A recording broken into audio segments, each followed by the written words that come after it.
Bueno, buenas tardes a todos.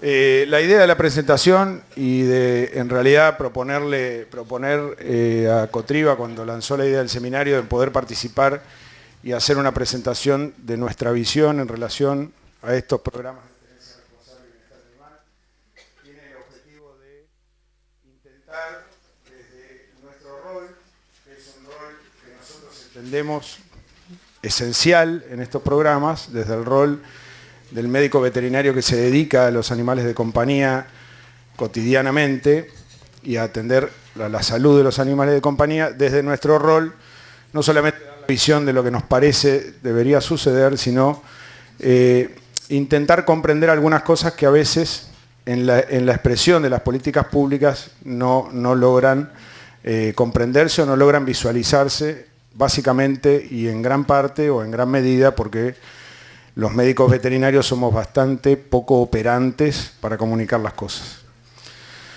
La Asociación Uruguaya de Clínicas Veterinarias de Animales de Compañía tiene ya 4 años de creación, desde que inició a trabajar. Es un grupo de colegas, inicialmente fue un grupo de colegas muy pequeño, donde se fueron incrementando la cantidad de colegas que se nos sumó. Y esa asociación tiene básicamente como integrantes a médicos veterinarios que tenemos clínica de animales de compañía en distintos tipos de relación, algunos empleados, otros dueños, médicos sin consultorio que ejercen la medicina veterinaria de animales de compañía a domicilio, y muchos colegas que se dedican a brindar servicios a las clínicas, radiólogos, cardiólogos, ecografistas y demás. ¿Cuál es el objetivo de esta asociación desde un inicio? Bueno, contribuir a que podamos como profesión brindar un servicio que sea cada vez más excelente de salud hacia los animales de compañía. Y básicamente incorporando o intentando que nuestra profesión y quienes nos dedicamos a esto nos preocupemos por incrementar la comunicación que existe entre nosotros. Uno de los enormes problemas que tiene la profesión veterinaria, y particularmente en este ambiente de los animales de compañía, es el trabajar solo, el trabajar cada uno en un lugar, en una clínica, en una ubicación, y la poca comunicación que existe entre colegas es un elemento que deteriora o deterioró en el pasado nuestra formación y la calidad del servicio que brindamos, por ende, a la población, ¿no? Incrementar el nivel de formación especializada. Auclivac, desde que empezó a trabajar, una de las cosas que estimula es que los colegas que están en Auclivac se enteren de las oportunidades de formación de diplomados, especializaciones e incluso posgraduación que existen. Buscar estrategias entre todos para complementar la actividad de manera tal de que el saber complementario de los colegas permita brindar un servicio de salud de mayor calidad, y en muchos casos, como siempre decimos, el conversar entre nosotros salva vidas. Literalmente salva vidas. El saber que hay un colega que está en otro lugar, que integra la misma asociación y que tiene otro saber, salva vidas.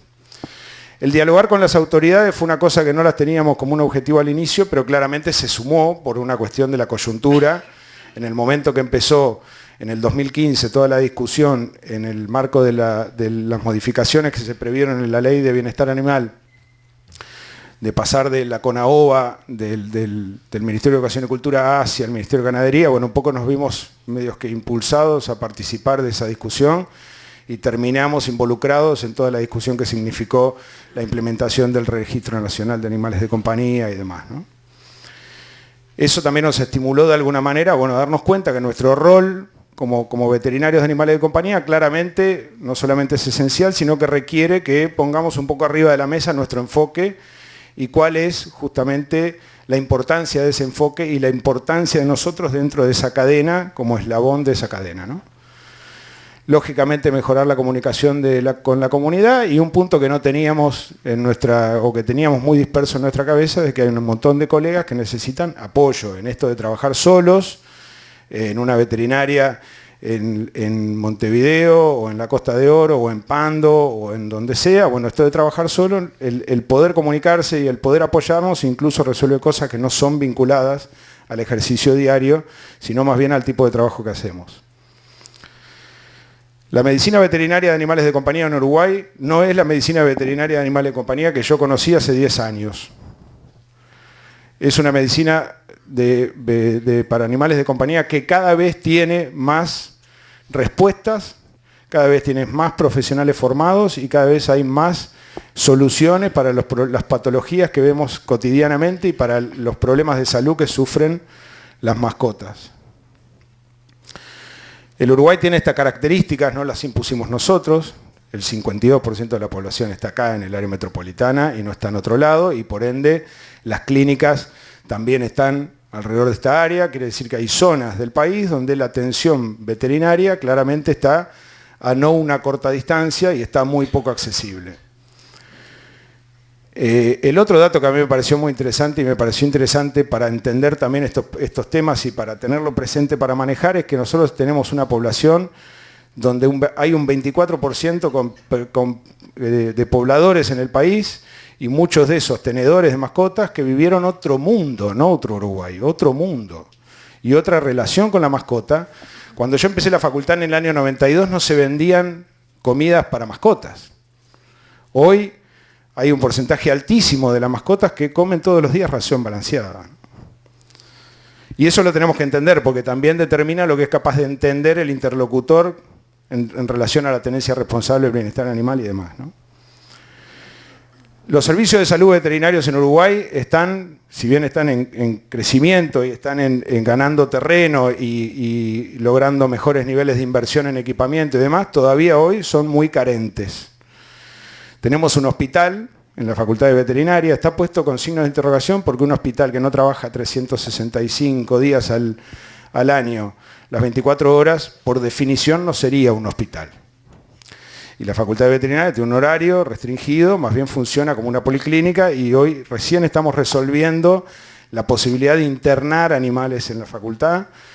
Hace poco participamos en la presentación de los proyectos de desarrollo del cargo de director de hospital. Y uno de los temas que nos ponían los evaluadores que vinieron a mirar esos proyectos de desarrollo, uno de los puntos que pusieron es si la Facultad de Veterinaria quiere seguir formando clínicos y quiere especializar a esos clínicos en dermatología, odontología, cardiología, en lo que sea, uno de los temas que va a tener es una casuística más alta.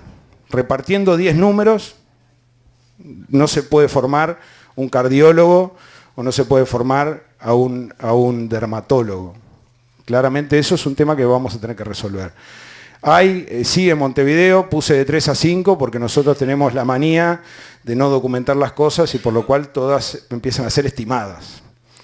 El Ministerio de Ganadería, Cultura y Pesca, que es el que registra la habilitación de los comercios expendedores de productos veterinarios que tienen la obligación de registrarse, tiene en su base de datos menos de 300 clínicas registradas en Montevideo. Comercios veterinarios registrados en Montevideo. Nosotros sabemos que en realidad en el área metropolitana hay casi 650 clínicas, ¿no? Policlínicas, que tienen un veterinario o en muchos casos alguien que no es veterinario, desgraciadamente, que se dedica a atender a las mascotas que recibe. En el resto del país hay otras 350 clínicas que siguen la misma distribución que la gente, porque los animales siguen la misma distribución que la gente. Ahí, como dice, el censo nos decía que en el 2010 había más o menos 2.700 profesionales dedicados, hoy hay un poco más. Es el área de la profesión veterinaria que claramente más mano de obra calificada requiere, hacia hoy vino requiriendo y hacia el futuro la va a requerir. A mí me tocó trabajar muchos años en la industria farmacéutica y un gringo vino una vez y me dijo, no te dediques a las vacas. Y no te dediques a los caballos, dedícate a los pollos o a los pequeños animales. La industria farmacéutica, en la medida que evoluciona, requiere cada vez menos veterinarios en grandes animales y requiere cada vez más veterinarios, ¿tá?, vinculados a los pequeños y a las aves, a las producciones más intensivas, ¿tá? Y esto es claramente así en la medicina de pequeños animales. Hoy en Uruguay se hacen procedimientos técnicos y quirúrgicos que hace 5 o 6 años atrás ni soñábamos con que en las clínicas lo íbamos a poder hacer. ¿Qué pasa con nuestros servicios de salud, con lo que nosotros ofrecemos? Hay un 63%, y estos son datos propios de Auclivac y de una colega que solventó una encuesta, que se creen afiliados a una clínica. Y eso es, ustedes saben que en Uruguay el sistema mutual está muy expandido, cada veterinario ofrece un sistema mutual, exceptuando algunas zonas del país donde, por acuerdo entre los colegas, no aceptan el sistema mutual, pero en general el uruguayo está acostumbrado a afiliar a una mascota y pagar una cuota mínima por mes para que esa mascota tenga una cobertura médica, que significa pura y exclusivamente el no pagar consulta cuando lleva al animal a una veterinaria por algún problema. Hoy tenemos ese 63% que se cree afiliado a la clínica. ¿Por qué? Porque pagan una vez, después no pagan, después no le cobramos, después no vuelven, se asocian, vuelven, creen que porque vienen siempre son socios de la clínica, entonces uno le tiene que explicar que no pagó la cuota nunca, que en realidad cada vez que viene tiene que pagar la consulta y demás. Nuestros datos son bastante coincidentes en relación al dato de equipos consultores. Cuando hice la consultoría para Cotriba, más o menos hay por hogar 1,8 mascotas. Entre perros y gatos, más o menos, lo que pasa con mis socios, lo que pasa con los socios del resto de los colegas de Auclivac, más o menos hay casi 2 animales por hogar, de promedio, ¿no? Lo que suena bastante, parece bastante, pero habría que desglosarlo y bajar ese dato aún más todavía, porque la realidad de ese porcentaje, de ese promedio de animales por hogar, varía mucho si uno mira el área metropolitana de Montevideo en relación a la Costa de Oro o incluso a Ciudad de la Costa en Canelones, ¿no? Los uruguayos gastan en el sistema veterinario menos de 200 pesos mensuales por animal de compañía en salud. Eso incluye gente que visita mucho a la veterinaria, que paga todo, que tiene sus animales con la vacunación al día. Yo hoy lo escuchaba al colega decir que los planes de vacunación casi la mitad no están al día. No es una realidad que esté muy lejos de lo que nos pasa a nosotros, no solamente por una cuestión de la dinámica de trabajo, sino también por una cuestión de lo que hacen las clínicas para que sus afiliados estén al día, que es andar persiguiendo, llamando, viniendo, mira que se te venció la vacuna y demás, es permanente nuestro trabajo diario, ¿no? En la encuesta esta que hicimos, el 37% de los que se sienten afiliados a la clínica solamente llevan al animal a la veterinaria cuando le pasa algo. Que se le pasa algo, por ejemplo, hay que entender que se le pasa algo, es una gama muy importante de cosas, desde esas orejas que vimos hoy, que en realidad eran bicheras que tenían varios días, hasta mínimas lesiones de piel. Ahora, solamente lo llevan cuando le pasa algo, quiere decir que nuestro mensaje hacia la comunidad de entender lo que significa una revisión anual, la prevención, la vacunación y demás, no hace mella y no le entra en la cabeza a la gente, ¿no? Y el otro dato importante es que cuando nosotros registramos un perro le preguntamos a la gente de dónde viene. ¿Lo compraste, te lo regalaron, lo adoptaste? Bueno, el 70% de la gente lo que declara cuando lleva el perro a la veterinaria es o se lo regalaron a él, o al hijo o al pariente, o lo adoptó. Solamente un 30% viene y dice compré el perro. ¿Ah? ¿Qué quiere decir esto? Es que en realidad toda esta cuestión vinculada a la reproducción indiscriminada o al no control de la reproducción también está reflejado en los números de lo que sucede cuando los propietarios adoptan o reciben un perro regalado de alguien que no castró a su mascota. ¿Qué pasa en la cuestión tenencia responsable? Ustedes ya lo saben, nosotros en el 2017 modificamos el decreto reglamentario de la ley y es lo que está vigente hoy. Quiere decir que nosotros tenemos una ley de bienestar animal muy amplia que requiere todavía que el Estado vaya reglamentando las partes de esa ley que todavía no están reglamentadas. Los datos que aportó el equipo consultores cuando hizo esta encuesta para Cotriba, yo creo que son muy interesantes. Creo que hay a veces una confusión en la forma en la que los medios y la gente comunican esta información. ¿Por qué? Porque 1.700.000 perros, el dato es de 1.700.000 perros en hogares. Alguien levantó el teléfono, alguien le respondió al encuestador y le dijo, tengo en casa 3 perros. En la calle no sabemos. En la calle no tenemos ese estado. Que haya de 1.700.000 animales, y el 63% de los perros que están en la calle asumimos que son perros con dueño, capaz que caben en ese 1.700.000. Pero el resto no sabemos cuánto significa ese 37% que supuestamente son perros que no tienen dueño. ¿Ah? Volvemos otra vez al mismo dato, el problema lo tenemos acá. El 46% de los problemas están acá en el área metropolitana.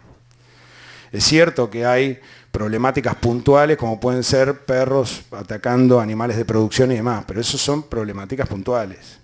La problemática general que requiere la atención, la educación, la comunicación, el cambio cultural está en las ciudades, acá y en todo el mundo, ¿no? Estos datos son categóricos de que este tema es un tema cultural. Si el 50% de las hembras que están en hogares solamente están castradas y solamente el 17% de los machos, es que hay un tema cultural, no hay un tema de acceso a la esterilización quirúrgica. Es un tema absolutamente cultural. Que nosotros en la práctica diaria lo vivimos, permanentemente lo vivimos. ¿Ah? Es decir, hay que castrar al perro. Hasta que no le mostrás a la gente alguna foto de un tumor de próstata, dice, pero todavía es joven. ¿Y qué pasa después? Las bolitas. No. Y el otro dato de la encuesta que es interesante es ese de ahí abajo, ¿no? O sea, yo no castré a mi perra o no castré a mi perro, tengo una cría en casa, regalo, el producto lo regalo, lo coloco. Y lo coloco a criterio de que el que me lo viene a pedir y nada más, ¿no? Ahí hay un ejemplo de lo que a veces hacemos los veterinarios en las clínicas. Esa no es mi clínica, es la clínica de otra colega. ¿Tá? También comunicamos, también intentamos inculcarle cosas a la gente. ¿Cuál es nuestro rol en toda esta problemática? Claramente somos la primera línea de atención. Digamos, el primer contacto que tiene alguien que se encuentra un perro atropellado en la calle es buscar un veterinario, y si no, miren las redes. Y lo que estalla en las redes cuando alguien ve al lado del cilindro y empieza a colgar en Facebook, como si hubiese 600 veterinarios enganchados en Facebook esperando ver una llamada de urgencia, ¿no? Alguien que consiga un veterinario en Facebook. Esa indudablemente es nuestra tarea. Ahora, en Uruguay en particular, en la gran mayoría de los casos, no somos solamente la primera, sino que somos la única línea de atención. Justamente porque los sistemas de salud están en evolución y todavía estamos en una etapa en la evolución embrionaria, si se quiere, ¿no?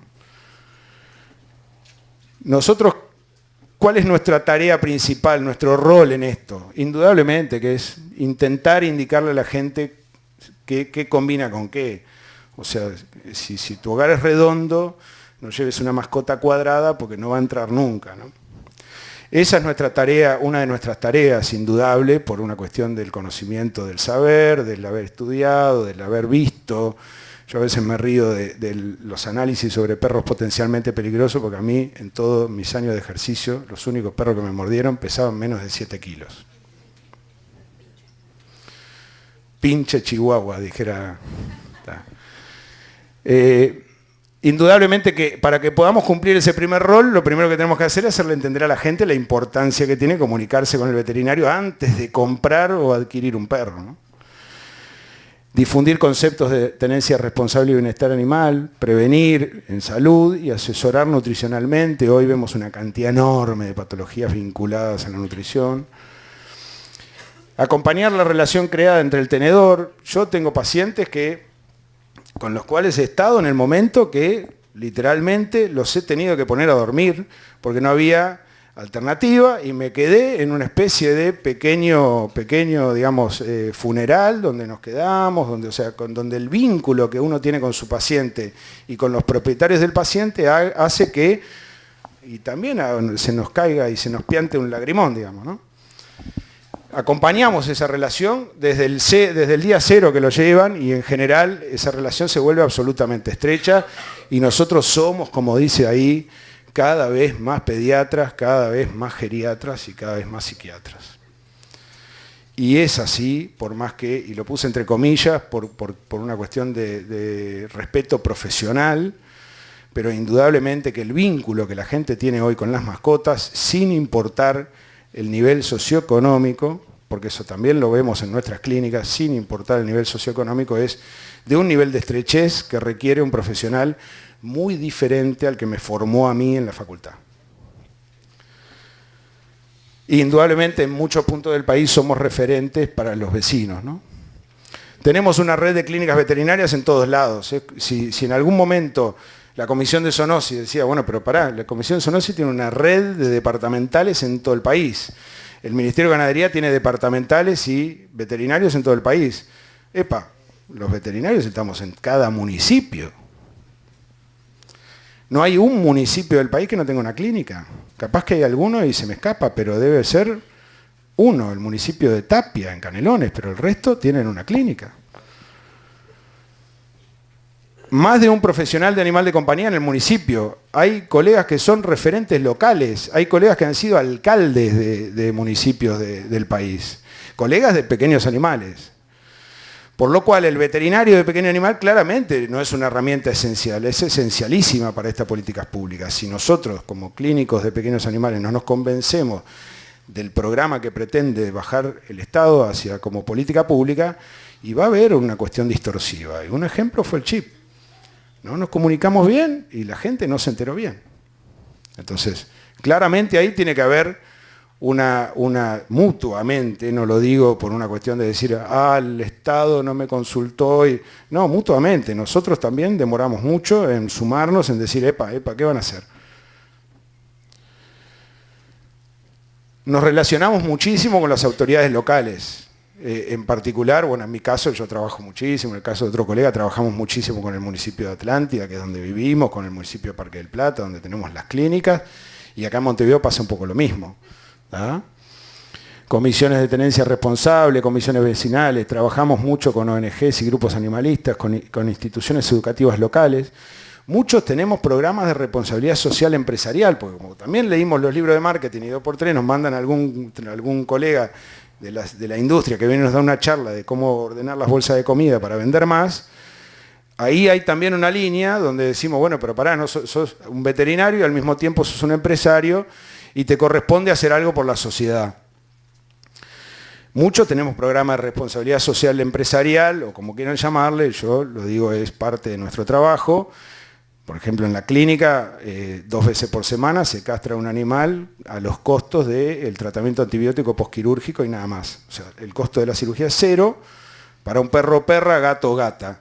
Cuando yo publiqué en el canal de comunicación, el Facebook de la veterinaria, la cantidad de cupos disponibles entre julio y noviembre del año pasado y la cantidad de cupos que se usaron fue exactamente el 47%. Hay una cosa que tenemos que entender. Si vos le llevas el camión de zoonosis a la puerta de la casa a mucha gente, no castra igual. Entonces, ahí hay una batalla que no pasa por decir necesitamos 98 camiones de zoonosis. Hay una batalla que es cultural. Los veterinarios, además, tenemos un pequeño tema con esto de la consultita, con esto de nadie lo puede atender. Vos fijate, encontré en la puerta del liceo, la maestra que viene, Sebastián, hay un cachorro, me lo dejaron en la escuela, vienen y terminan, y a nosotros nos termina costando, y hicimos la cuenta, de 8 a 14 mil pesos por mes por clínica de promedio, entre consultas no cobradas, medicaciones administradas, estudios radiológicos hechos y cirugías practicadas en animales que no solamente no tienen dueño, sino que no tienen quien se haga cargo. Muchas de las clínicas terminamos resolviendo el tema inventando, en mi caso el fondo mascotero, en algún otro caso un fondo que se llama Mis Hijitus, armando cosas donde la gente termina aportando, porque en un momento empezás a ver los números y decís, está todo bien, pero si vos vas con el nene, que te encontraste en una estación de tren, y se lo llevas al pediatra y le decís, a vos te gustan los nenes y por eso sos pediatra, tomás este cargo, estoy seguro que el pediatra te va a decir, no, disculpame, acá no es. En eso nosotros aparte tenemos una discusión que es propia nuestra, con la dificultad que tenemos de trabajar en conjunto, no hemos logrado en años y años y años equiparar lo que tiene de carga impositiva el acceso a la salud veterinaria con lo que tiene de carga impositiva el acceso a la salud médica. Todo lo que pasa en veterinaria paga el 22%, exceptuando si es para la producción, y todo lo que pasa por el sector salud médica tiene un 10%. Entonces, si el Estado dice, el llevar a un perro a la veterinaria es una cuestión que tiene que estar grabado con el 22%, hay un tema que también hay una cultura ahí, impositiva y estatal, que hay que cambiar.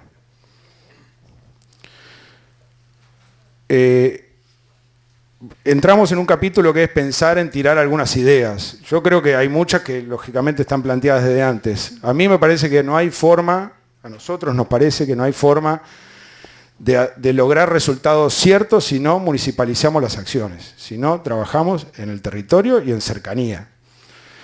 Desde Montevideo delinearlo va a ser muy difícil. Y fundamentalmente porque las problemáticas de dimensiones diferentes requieren soluciones diferentes. No es lo mismo lo que pasa en el municipio de Atlántida, que tiene una zona norte con unas características, una zona sur con otra, con lo que pasa 5 kilómetros antes, que es el municipio de Salinas. En Atlántida viven 12.000 personas, problema de perros y gatos, porque ya en algún momento vamos a tener que dejar de hablar solo de perros, problemas de perros y de gatos para 12.000 personas, y si me muevo 5 kilómetros tengo un municipio de 30.000 personas donde los problemas de perro y de gato hay que multiplicarlo por 3. Entonces requieren soluciones distintas y requieren presupuestos ajustados a esas problemáticas locales. Y lógicamente hay que buscar plata, porque si no, no funciona. Y alguien tiene que pagar la cuenta. Nosotros hemos analizado en conjunto en Auclivac varias alternativas desde el punto de vista de poner alguna tasa, algún coso. Hoy lo que está vigente es la patente, el costo del registro animal, que en definitiva la Cotriba ni siquiera cobra lo que está planteado en la ley, porque la Cotriba estaba planteado ese costo de una unidad reajustable por cabeza, o sea, 900 pesos por cabeza, hoy ni los cobra, ¿tá? Ni siquiera con el microchip, ¿eh? Pero está en la ley el tema de que tiene que cobrar un costo de la tasa de registro para el propietario. Yo creo que hoy vamos a tener que pensar en capacidades contributivas distintas, porque si no la gente no le va a entrar a los temas. Y hoy más que nunca, porque si hablábamos en el 2012, capaz que sí, porque estábamos en otra especie de efervescencia, no solamente en Uruguay, sino en la región desde el punto de vista económico. Hoy, si no salimos a buscar tasas o impuestos dirigidos a un sector que tengan la menor capacidad de pasárselo al consumidor final, digamos que, por ejemplo, establecer alguna tasa, como dice ahí, vinculada a la industria que le da de comer a los perros, ese tipo de búsqueda de fuentes de financiación, vemos muy difícil que pasemos de la tarea de divulgación con las herramientas que hoy tenemos y que pasemos de los esfuerzos que hoy hacemos para sostener la actividad que se sostiene. Si no logramos fuentes de financiación alternativas va a ser muy difícil. Y hay fuentes de financiación que se puede lograr porque hay un mercado que hace mucho tiempo lo único que tributa es IVA y que colabora de alguna manera con la dimensión de la problemática también, ¿no? El mercado de alimentos para animales de compañía en algún momento va a tener que tributar una tasa, un impuesto, lo que sea, para colaborar con el desarrollo de estas políticas. Es el único que lo permite por la dimensión, aparte. Esa es una estimación absolutamente burda, pero si solamente retuviéramos el 2% del valor de venta de la comida para animales en el Uruguay, estamos hablando de esos montos de recaudación. Sacándole a eso la evasión o el no aporte, podríamos perfectamente tener un presupuesto relativamente potable, ¿no? ¿Cuál es el talón de Aquiles de todas estas políticas y que lo hemos visto a lo largo de todo lo que hemos trabajado, estudiado y discutido? ¿Qué hacemos con los animales cuando los encontramos, cuando alguien denuncia por maltrato? ¿Qué hace el juez? ¿Qué hace la policía? ¿Qué hacen los veterinarios cuando encuentran a un animal atropellado sin dueño y demás? Nosotros creemos que nos vamos a tener que ir pensando seriamente como país en algún momento en tener centros comunitarios nosotros le pusimos como título Centros Comunitarios de Adopción y Tenencia Responsable, porque el término refugios hay que dejárselo a los nazis. El término refugios hay que dejárselo a la gente que cree que porque se escapa de Siria tiene que terminar durmiendo en una carpita uno al lado del otro. Tenemos que ir hasta los centros comunitarios de adopción porque tiene que ser una figura que permita cumplir con esos objetivos. Si no, es, digamos, Nada más que eso.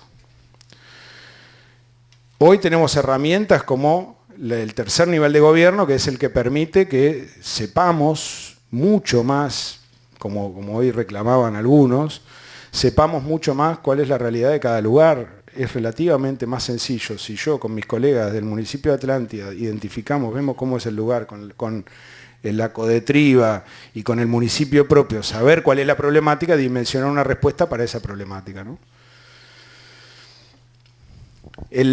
Claramente, bueno, lógicamente esos centros de atención, ahora voy a pasar como ráfaga porque me están marcando el tiempo, lo que me parece muy bien. En realidad este tema de las castraciones tenemos mucho para decir. Nosotros estamos realmente bastante, no aburridos, pero sí preocupados por la cantidad de veces que tenemos que responder que no operamos afuera de un quirófano.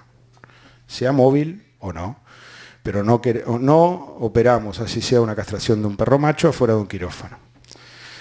No lo hacemos, porque no es ético, nada más que eso. Todo lo otro lo comprendemos, toda la necesidad de la masificación de la esterilización, de la castración, de la ovariectomía o la orquiectomía lo entendemos, pero en algún momento vamos a tener que pensar soluciones diferentes. ¿Qué va a pasar con estos centros? Lo de siempre, vamos a trancarnos en una discusión. ¿Qué hacemos con los perros que no se pueden adoptar? Pues los perros que no se pueden adoptar o los gatos que no se pueden adoptar van a necesitar santuarios. Lo único que necesitamos hacer es pensar las dimensiones de otra manera, nada más. Uruguay tiene una ley que prohíbe la eutanasia, salvo en determinados casos. Y si no entra en esos determinados casos, no entra. Cuando yo como clínico o un colega mío no puede manejar el dolor, la indicación de la eutanasia es decir, mirá Ramón, tu perro realmente no podemos hacer más nada por él y lo mejor es dejarlo descansar. El resto está fuera de cualquier discusión. Ya se terminó esa discusión, ya pasó. Acá les traía algunas ideas, pero bueno, no importa, esto habrá que verlo. Creemos que todos estos centros de adopción tienen que tener una policlínica pública que atienda, en primer lugar, un poco lo que contabas vos hoy, que haga esa primera atención, ¿tá? Y le quiero contestar una cosa al argentino antes que no, porque me quedo ahí. En Uruguay nunca castramos más, nunca castró más la profesión privada dedicada a animales de compañía desde que empezó Zoonosis a castrar. Y el concepto nuestro es ese. Cuanto más castró Zoonosis, más castramos en las clínicas privadas. Porque el mercado no está en lo que castra Zoonosis o el programa de tenencia responsable. El mercado está en lo que la gente no castra, ¿no? O sea, esa discusión nosotros acá no la tenemos, por lo menos. Eso es un poco un análisis de los montos. No se difiere mucho de lo que presentaron las compañeras ahí. Se necesita esa plata, un poco más, un poco menos. Nada más que esto es para 100 animales, ¿no? No para los 450 que decían ustedes. Y este es un punto que es... Y hay que correr el eje. Nosotros tenemos que tener claro que el eje no pasa por ninguna discusión que no sea entender que el Uruguay tiene que penalizar el maltrato. No importa si se da en una veterinaria porque el veterinario atiende mal al perro, no importa que si se da en el fondo de la casa, no importa si se da en la puerta de la escuela, no importa si se da en una carrera de galgo, tiene que defender el buen trato hacia los animales y penalizar a los maltratadores porque es el primer paso y eso ya está también bastante fundamentado, con buena solidez científica de que el que es violento y es violento en cualquier lado y con cualquier especie. ¿Tá? Esto está clarísimo, mucho mayor impacto en los niños, lógicamente. El maltratador de animales, aparte, lo que pretende es que alguien lo vea, si no, no tiene sentido, ¿no? ¿Cuáles son las conclusiones? Y ya le dejo a Nino el espacio. La problemática es cultural. No hay otro génesis de esto, es absolutamente cultural y requiere educación para los menores y sanción para los mayores, nada más. El eje del cambio es hacia el tema maltrato animal y eso es lo que tenemos que cultivar en la gente, la importancia de no maltratar la vida como tal y sancionar en todo caso más duramente, quizás incluso con penas, tipificando un delito como delito de maltrato en el Código Penal y no solamente con sanciones administrativas. El vínculo médico-veterinario tenedor animal de compañía es clave para el cambio cultural. también incluye el cambio cultural de los propios colegas, de los que hoy estamos y de los que se están formando, por lo cual todo lo que apunte a meter en la currícula todos estos temas claramente colabora y nos va a encontrar colaborando. Y las políticas públicas deben cambiar por la realidad. Digo, claramente la organización CONAOBA no funcionó, la organización COTRIBA también está en pleno proceso de análisis. Los ejes centrales van a tener que modificarse porque estamos en Uruguay, no estamos en Holanda. En Holanda casi no hay perros vagabundos, pero está lleno de holandeses, no de uruguayos. Los presupuestos los vamos a tener que buscar, sea grabando parte de la actividad económica vinculada a las mascotas o buscando en el presupuesto nacional, y lógicamente el trabajo es en conjunto con la gente que en los últimos decenas de años se dedicaron al tema, ¿no? Los deportes con los animales que hoy están en plena cuestión, a nosotros no nos da ninguna... La discusión es un poco similar a la que tuvimos cuando discutimos la despenalización del aborto en este país. A mí no me interesa quién está a favor o en contra del aborto, ese es un problema de cada uno. A mí lo que me interesa es que los que pretenden resolver el tema no sean penalizados. Y la discusión acá es la misma. A mí no me interesa quién está en contra o a favor de las carreras de galgo. Yo no estoy haciendo una encuesta de cuántos somos los que estamos a favor o en contra. A mí lo que me interesa es que el Estado lo resuelva y en todo caso aclarar que a mí no me gustan las carreras de galgo. Pero no soy yo el que tengo que decir, hay que prohibir las carreras de galgo. No soy yo el que lo tengo que... No soy yo ni es la UCLIVAC. En todo caso lo tiene que resolver el Parlamento. Nosotros lo que tenemos que decir es que se sepa cuál es nuestra postura en relación al tema y nada más. No nos gusta porque no nos gusta el maltrato. Muchas gracias. Muchas gracias, doctor Fernández. Abrimos el espacio para recibir dos preguntas. Sí, por ahí. Por acá, por favor. Te respondo desde acá. Bueno, no entendí lo de las carreras de galgos. No te gustan a ti personalmente, pero ¿se está hablando de una ley que las prohíba o una ley que las regule? ¿Qué es lo que estás diciendo? La Asociación Uruguaya de Animales de Clínicas Veterinarias de Animales de Compañía no está de acuerdo con las carreras de galgo. Si la resolución del Estado es prohibirla o regularlas, eso no nos corresponde a nosotros. Personalmente, yo lo saco. Sebastián Fernández estaría de acuerdo en que las carreras de galgo en Uruguay se dejaran de hacer. Eso es personal. Institucionalmente nosotros no las avalamos, ni las apoyamos, ni atendemos galgueros alegres y contentos de la vida. Atendemos animales en todo caso cuando nos caen, ¿no? El Uruguay lo va a tener que resolver. Para nosotros lo que está mal hoy es que el Parlamento tenga en la Comisión de Bienestar Animal 3 o 4 propuestas y no lleguen nunca al debate en el Parlamento. Después el resto de los temas los tiene que resolver quien los tiene que resolver. Yo no me voy a poner a resolver cuál es la política pública en relación al registro de animales de compañía, porque no me corresponde, le corresponde a los jerarcas que hoy están en la gestión. Yo puedo opinar, pero no puedo resolver el tema. La gente en la calle personalmente se moviliza, algunas instituciones han dicho, estamos a favor de una cosa u otra. Nosotros no estamos, no a las carreras de galgo en Uruguay, punto. Si eso se prohíben, o si eso se resuelve desde el punto administrativo de otra forma, no está en discusión. No está en ninguna discusión. Que lea el que quiera leer. La palabra prohibir en general en la historia de la humanidad no funcionó. Entonces, no a las carreras de galgo en Uruguay, y si para eso el Estado tiene que sancionar cada vez que se realice alguna, pues bueno, si le quieren llamar prohibir, llámenla prohibir. La discusión sobre prohibir en realidad no tiene sentido. Lo que tenemos que tener claro es que el eje de la discusión es que no puede haber maltrato animal y el Estado lo tiene que sancionar. Sea en una carrera de galgo, sea en una carrera de maroñas, sea en el fondo de tu casa o en el fondo de la casa del vecino, o sea un veterinario que en la clínica opera un animal sin la debida anestesia y analgesia. Todo eso tiene que estar maltratado, todo eso tiene que estar sancionado por la ley. Y a los adultos nos tiene que sancionar y a los niños educar para que cuando sean adultos no lo hagan, nada más.